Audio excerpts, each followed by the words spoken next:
Hello, today I'm starting a new series on how to promote and sell your book. It's a companion to how to write a book.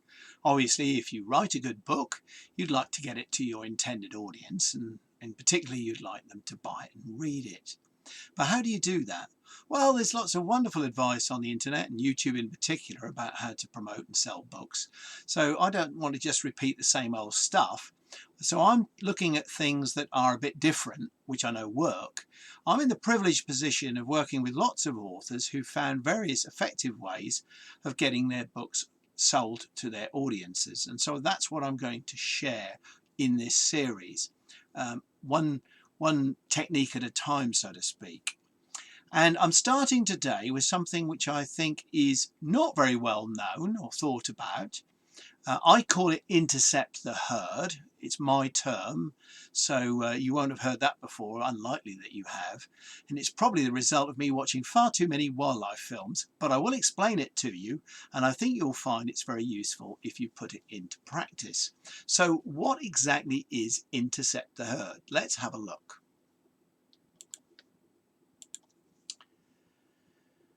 Now, intercept the herd is recognizing, first of all, that social media has its limits.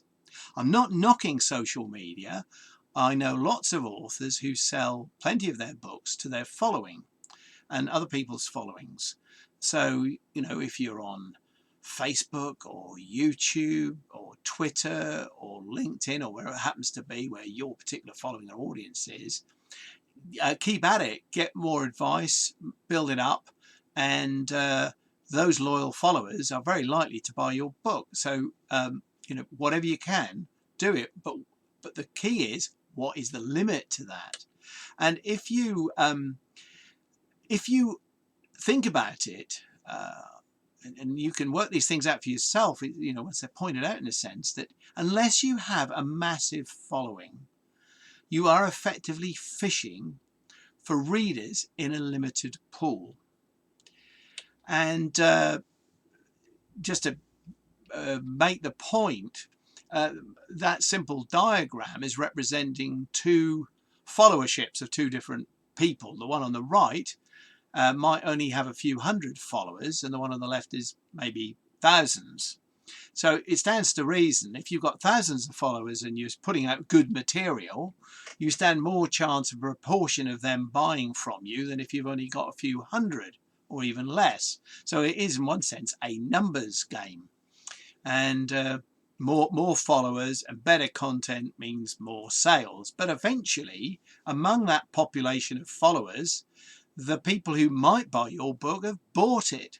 Yes, they might tell their friends and family and recommend it, and that's some element of viral, and we'll come back to that.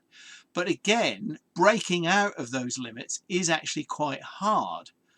Very hard indeed in some cases. So what I see sometimes is people launch a book, they sell lots of copies to start with, and then it starts to dry up. So then what do you do? Well, this is where the intercept the herd idea comes in. So let's take a look at that. Now, if you think about Africa, for instance, and what you might see on a wildlife film, if you're a wildlife film holic like me, you see herds of animals on their migratory paths or moving to and fro, and predators like lions or hyenas or whatever, lying in wait until the herd comes by. The same is true of wildebeest crossing the Mara River and being grabbed by crocodiles, but that's a bit gruesome, so I won't dwell on that for too long. But the principle, using this as an analogy, is if you think of the herd as your potential customers, your potential readers, and you as the predator, so to speak, then you're going to catch them if you get in the right place. And the right place really is about where they go or where they pass by, rather than you're just hoping that they're somehow going to come to you. Where do they go? So the question then is all about, where do your target readers go in large numbers? That in large numbers is quite an important point, because you've probably got your readers all over the place. And if you can think of places that go in large numbers, then you're on to something.